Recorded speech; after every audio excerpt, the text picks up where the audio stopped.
بسم اللہ الرحمن الرحیم۔ یہ پہلا سوال ہے، کس عمر میں فرشتے انسان کے گناہ لکھنا بند کر دیتے ہیں؟ برائے مہربانی جواب عنایت فرمائیں۔ ان الحمد للہ والصلاۃ والسلام علی رسول اللہ وبعد۔ جواب دینے سے پہلے آپ بھائیوں سے، آپ بہنوں سے ایک عرض کرنی تھی۔ ایک عرصے سے ہمارے اس مرکز میں ہر پیر کو ظہر کی نماز کے بعد سوالات کی نشست ہوتی ہے۔ دو نشستیں رکھی گئی ہیں، ایک اجتماعی اور ایک انفرادی۔ لیکن جو میرے پاس سوالات پہنچتے ہیں ان میں بعض سوال حد درجہ غیر سنجیدہ ہوتے ہیں، جن میں اخلاقیات نام کی کوئی چیز نہیں ہوتی، اور ایسے سوالات ہیں جو بندہ اپنے گھر میں بیٹھ کر وہ سوال اپنے گھر والوں کو ہی نہیں سنا سکتا کہ میں یہ سوال کرنا ہے، اور وہ اس طرح کے سوالات اجتماعی نشست میں کیے جاتے ہیں۔ یہ اچھا نہیں ہے۔ اجتماعی نشست میں سوالات ہونے چاہیے جو حد درجہ سنجیدہ ہو اور انتہائی مہذب ہو۔ ہمارا اسلام دین سنجیدہ ہے اور مسلمانوں کو بھی سنجیدہ ہونا چاہیے۔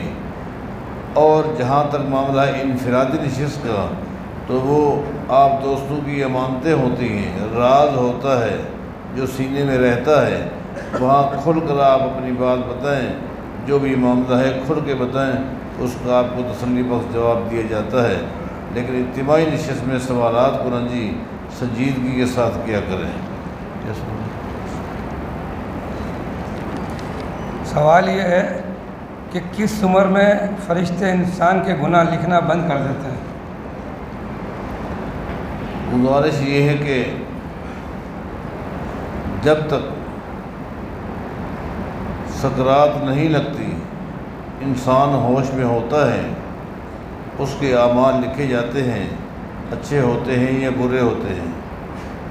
ہاں، 3 آدمی ایسے ہیں جن کے بارے فرشتہ رک جاتا ہے، گناہ نہیں لکھتا۔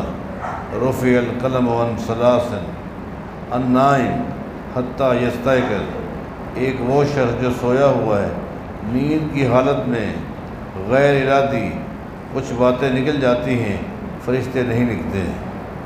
اسی طرح والغلام حتیٰ یحتلم، وہ بچہ، وہ بچی جو بلوغت کو نہیں پہنچی، اس سے پہلے اس سے کچھ غلط جملے نکل جاتے ہیں، یہ اللہ کی رحمت ہے کہ اس کو بھی نہیں لکھا جاتا۔ اور تیسرا آدمی وہ ہے جس کا دماغی توازن صحیح نہیں ہے۔ جب دماغی توازن صحیح نہ ہو تو وہ بھی مرفوع القلم ہوتا ہے۔ باقی ہر انسان کے اعمال لکھے جاتے ہیں، اچھے ہوتے ہیں یا برے ہوتے ہیں، وہ لکھے جاتے ہیں۔ سوال یہ ہے کہ روزے کی حالت میں لیڈو کھیلنا، کریم کھیلنا وغیرہ کیسا ہے؟ دیکھیں، یہ میں سمجھتا ہوں فضولیات ہیں۔ یہ دیکھیں جی، کچھ کھیل ایسے ہیں جو اکثر سائز کی طرح ہوتے ہیں، جسم کو فائدہ ہوتا ہے، تو وہ تو جائز ہیں، آپ کھیل سکتے ہیں۔ لیکن یہ تو وہ چیزیں ہیں جس میں وقت کا زیان بھی ہے اور ذہنی ٹینشن بھی ہے، ذہنی فشور بھی ہے۔ تو اس چیزوں کو تو چاہے روزہ ہو یا غیر روزے کی حالت میں آپ کو یہ کام نہیں کرنے چاہیے۔ آپ وہ کھیل کھیلیں جس سے آپ کو فائدہ ہو۔ یہ تو ذہن کو بھی خراب کرنے والی بات ہے، اور بسا اوقات یہی کھیل لڑائیوں کا سبب بن جاتے ہیں۔ تو اس طرح کی چیزوں سے تو ویسے ہی بندے کو محتاط رہنا چاہیے۔ سوال یہ ہے کہ اگر کوئی بیمار سگا رشتہ دار ہو اور ناراض ہو جائے اور ہم اس سے بات کرتے ہیں لیکن وہ جواب نہیں دیتا ہے، اس بارے میں وضاحت فرمائیں۔ دیکھیں، آپ کا عزیز یا دوست ناراض کیوں ہوا؟ یقیناً اس کو کوئی تکلیف پہنچی ہوگی آپ کے کسی عمل کی وجہ سے، کسی قول کی وجہ سے۔ لہذا آپ کو اخلاص کا تقاضا یہ ہے کہ ایک تو بیچارہ بیمار ہے، اگر ناراض ہو کر دنیا سے چلا گیا تو آپ کے لیے ایک مسئلہ ہے، اس لیے آپ کو چاہیے کہ آپ اس کو منائیں، آپ کسی اور عزیز کو ساتھ لے جائیں، کوئی بات نہیں، انا کا مسئلہ نہ بنائیں، آپ جائیں گے اپنی معذرت پیش کریں گے تو انشاءاللہ وہ صلح کر لے گا۔ صلح ہونی چاہیے، منانا چاہیے، جو بھی طریقہ کار اچھا لگے صلح ہونی چاہیے۔ اگر وقت کے فرعون و ظالم شخص کو قتل کر دیا جائے تو اس کی روز قیامت سزا ہوگی؟ دیکھیں جی، بات یہ ہے کہ ظالم تو خیر ظالم ہی ہے، لیکن اسلام یہ نہیں چاہتا کہ فرد واحد قانون کو ہاتھ میں لے لے۔ اگر کوئی شخص قانون کو ہاتھ میں لے لے گا تو پھر فتنہ پھیل جائے گا، پھر تو ایسا ہی ہوگا، ایک شخص کسی چور کو پکڑے گا، اس کا ہاتھ کاٹ دے گا، خود کسی زانی کو پکڑے گا، سنسار کر دے گا۔ قانون کو ہاتھ میں لینا اسلام پسند نہیں کرتا۔ ہاں، اس کو عدالت کے کچہرے میں کھڑا کریں اور آپ بری ذمہ ہو گئے، عدالت فیصلہ صحیح نہ کرے، انصاف سے کام نہ لے تو وہ مجرم ہے، آپ مجرم نہیں ہیں، لیکن قانون کو آپ ہاتھ میں نہ لیں۔ سوال یہ ہے، ایک بندہ اعتکاف کے اندر خیمے میں ہے اور بستر کے اوپر بغیر جا نماز کے نماز ادا کرتا ہے تو اس کی نماز ہو جائے گی؟ دیکھیں جی، معتکف میں ہے اور معتکف جو ہے وہ مسجد کی حدود میں ہوتا ہے، مسجد کی حدود میں صاف ستھرا ماحول ہوتا ہے، جگہ زمین فرش صاف ستھرا ہے، لہذا نماز پڑھنے کے لیے جائے نماز کوئی شرط نہیں ہے۔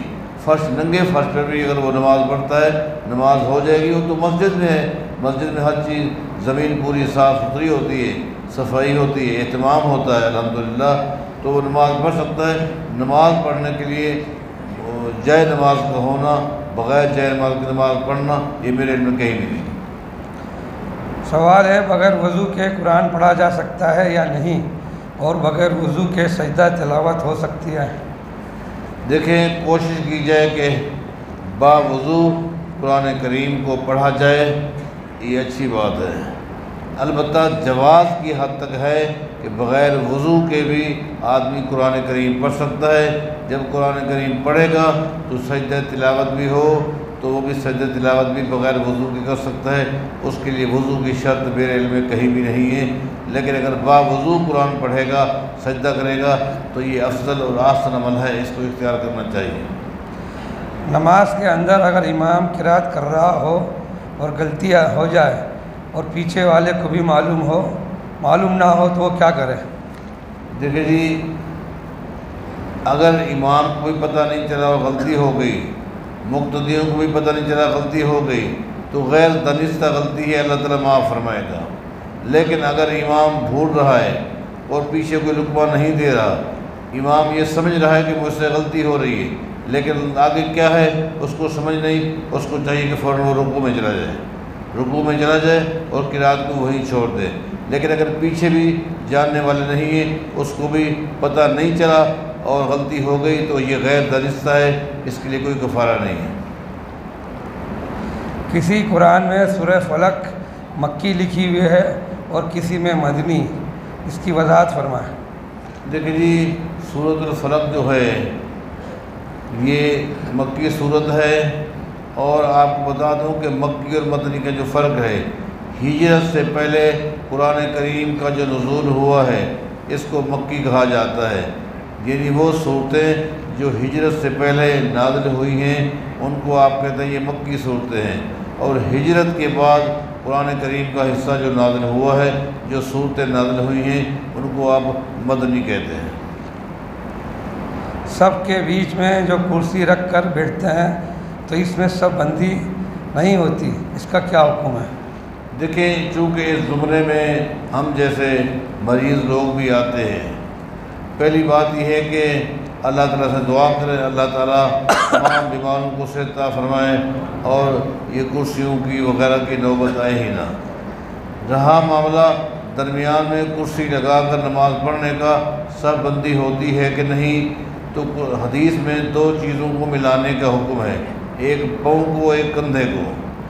اگر کرسی پر بیٹھ کر بندہ درمیان میں نماز پڑھتا ہے یا کسی طرف، تو اس کو چاہیے کہ پھر وہ قیام کے لیے نہ کھڑا ہو، قیام کے لیے آگے کھڑا ہوگا تو بالکل آپ نے صحیح کہا وہ صف ٹوٹ جاتی ہے، نہ اس کے پاؤں ملیں گے دائیں بائیں ساتھیوں کے ساتھ، نہ اس کے کندھے ملیں گے دائیں بائیں ساتھی کے ساتھ، لیکن اگر وہ بیٹھ جائے گا تو بیٹھنے سے یہ اس کے کندھے دائیں بائیں ساتھی کے ساتھ مل جائیں گے اور برابر ہو جائیں گے، اور وہ صف برابر ہو جائے گی، صف نہیں ٹوٹے گی۔ لیکن بعض ساتھی کیا کرتے ہیں، وہ قیام تو کرتے ہیں کھڑے ہو کر، اور وہ بھی آگے، بہت آگے، اس کے بعد رکوع بھی کرتے ہیں، سجدے کے لیے بیٹھ جاتے ہیں، سجدے میں برابر ہو جاتے ہیں آگے پیچھے، تو یہ ترتیب صحیح نہیں ہے۔ جو بعض اہل علم سے میں نے پوچھا، انہوں نے مجھے یہی بتایا کہ اگر تکلیف ہے تو اگر نوافل پڑھنے ہیں تو ٹھیک ہے، وہ کھڑے ہو کر قیام بھی کرے، رکوع بھی کرے، سجدے کے لیے کرسی پر بیٹھ جائے، لیکن جماعت کے ساتھ اگر درمیان میں یا کسی طرح کرسی لگائے گا تو پھر وہ بیٹھ کے ہی پڑھے، تاکہ کندھے ساتھیوں کے کندھے برابر ہو جائیں، تاکہ سب برابر رہ جائے۔ واللہ اعلم بالصواب۔ کیا عورت کا اعتکاف گھر میں ہو سکتا ہے؟ بعض لوگ کہتے ہیں ہو سکتا ہے، کیا یہ ٹھیک ہے؟ میرے علم میں نہ کوئی صحیح حدیث ہے نہ کوئی ضعیف حدیث ہے گھر میں اعتکاف کرنے کے لیے، کوئی بھی حدیث نہیں ہے۔ نبی علیہ الصلوۃ والسلام نے اعتکاف کیا ہے مسجد میں، آپ کی بیویوں نے بھی اعتکاف کیا ہے تو مسجد میں کیا ہے۔ اگر گھر میں عورت اعتکاف کر سکتی اور عورت کا مسجد میں اعتکاف کرنا جائز نہ ہوتا تو یہ کام نبی علیہ الصلوۃ والسلام کی بیویاں کبھی بھی نہ کرتی۔ ہمارے لیے نمونہ ہے نبی علیہ الصلوۃ والسلام کی جو بیویاں تھیں امہات المومنین صحابہ کرام، یہ ہم سب کے لیے اسوہ ہے، نمونہ ہے، معیار ہے۔ لہذا خواتین کے لیے بھی حکم یہی ہے کہ وہ مساجد کے اندر اعتکاف کریں۔ سوال یہ ہے، کیا کوئی شخص قرآن مجید کے سوا دوسری آسمانی کتاب پڑھ سکتا ہے یا نہیں؟ دیکھیں، سیدنا عمر رضی اللہ تعالیٰ عنہ کے ہاتھ میں تورات کے اوراق تھے، نبی علیہ الصلوۃ والسلام نے ناراضگی کا اظہار کیا، اور یہ حدیث آپ بارہا سن چکے ہیں۔ اس سے جو نقطہ اخذ کیا جاتا ہے وہ یہ ہے کہ پہلے آدمی کو قرآن و حدیث کا علم ہونا چاہیے، اس کے بعد اگر وہ تورات پڑھتا ہے، زبور پڑھتا ہے، انجیل پڑھتا ہے، کوئی حرج نہیں، اس لیے کہ اس کے پاس قرآن و حدیث کا علم ہے، اور اس کے لیے تقابل کرنا اور حق بات کو اخذ کرنا آسان ہے۔ اور اگر قرآن و حدیث کا علم ہے ہی نہیں اور ڈائریکٹ تورات پڑھتا ہے تو انجیل پڑھتا ہے، اس کے گمراہ ہونے کے خطرات ہیں، اس طریقے سے اس کو نہیں پڑھنا چاہیے۔ جب اذان ہو رہی ہو تو کچھ لوگ کہتے ہیں کہ لیٹنا منع ہے، اور جو لیٹے ہوتے ہیں بعض لوگ کہتے ہیں کہ ہم مریض ہیں، اس بارے میں کیا حکم ہے؟ جی، اذان جب ہو رہی ہو اس وقت کھڑا ہونا چاہیے یا بیٹھنا چاہیے یا لیٹنا چاہیے، یہ باتیں تو مجھے کہیں بھی نہیں ملی میرے علم کے مطابق۔ البتہ اذان ہو رہی ہو اذان کا جواب دینا چاہیے، جو احادیث سے ثابت ہے۔ آپ بیٹھے ہوئے ہیں تب بھی آپ جواب دیں، اگر آپ لیٹے ہوئے اذان ہو رہی ہے تب بھی آپ جواب دیں۔ اب اذان کے بعد تو آپ کو ویسے بھی اٹھ جانا چاہیے، اس لیے کہ آپ نے نماز پڑھنی ہی پڑھنی ہے، تو آپ کو تو سونا نہیں چاہیے۔ لیکن صرف اذان کے وقت اگر آپ لیٹے ہوئے ہیں اور کلمات کا جواب بھی دے رہے ہیں تو صحیح ہے، لیکن لیٹنا یا ایک دم کھڑا ہو جانا یہ میرے علم میں نہیں۔ سوال یہ ہے کہ اگر ماں باپ کا عقیدہ صحیح نہ ہو، وہ تعویذ وغیرہ پہنتے ہوں اور درود فاتحہ دے کر خود نہ کھاتے ہوں بلکہ دوسروں کو کھلاتے ہوں، ایسے ماں باپ کے لیے اولاد مغفرت کی دعا کر سکتی ہے؟ دیکھیں جی، بات یہ ہے کہ اللہ تعالیٰ سے دعا کرنی ہے، اور اللہ تعالیٰ ہی جانتا ہے اپنی مخلوق کے عقائد معاملات کو۔ آپ اللہ تعالیٰ سے دعا کریں اور مشروط طریقے سے دعا کریں کہ اے اللہ، میرے والدین اگر جو فوت ہو گئے ان کا خاتمہ ایمان پر ہوا ہے، عقیدہ صحیح تھا، تو اے اللہ ان کے جو گناہ ہیں تو معاف فرما دیں، ان پہ رحم فرما۔ جو والدین زندہ ہیں اگر ان میں آپ کوئی خامی محسوس کرتے ہیں تبھی اللہ سے دعا کریں کہ اللہ، میرے والدین کے اندر کچھ چیزیں ایسی ہیں جو غیر اخلاقی غیر شرعی ہیں، اے اللہ تو ان کو ہدایت نصیب فرما۔ ان کے لیے دعا تو کرنی چاہیے، والدین تو والدین ہیں، ان کا ایک مقام ہے، اس طرح دعا کرنی چاہیے، لیکن یہ دعوے کے ساتھ کوئی بات نہیں کرنی چاہیے، اللہ کے آگے اپنی درخواست رکھنی چاہیے۔ اور روزے کی حالت میں اگر کوئی شخص گالی دے تو بعض لوگوں کا کہنا ہے کہ اس کا روزہ ٹوٹ گیا، اور بعض لوگوں کا کہنا ہے کہ اس کا روزہ مکروہ ہو گیا۔ دیکھیں جی، آدمی روزے میں ہو یا روزے کے علاوہ ہو، گالی دینا جو ہے یہ فسق ہے۔ سباب المسلم فسوق، مسلمان کو گالی دینا یہ فسق ہے، گناہ ہے۔ لیکن بہرحال میرے علم میں نہیں ہے کسی نے یہ فتویٰ دیا ہو کہ گالی دینے سے روزہ ٹوٹ جاتا ہے، یہ تو میرے علم میں نہیں ہے، لیکن بہرحال یہ فسق ہے، لہذا جو شخص گالی دیتا ہے وہ فاسق بن جاتا ہے۔ فاسق جو ہے وہ اللہ تعالیٰ کا نافرمان ہے، اس کو چاہیے اللہ کی نافرمانی سے اپنے آپ کو بچائے اور گالی گلوچ اس طرح کے کلمات سے اجتناب کرنی چاہیے۔ سبحان اللہ۔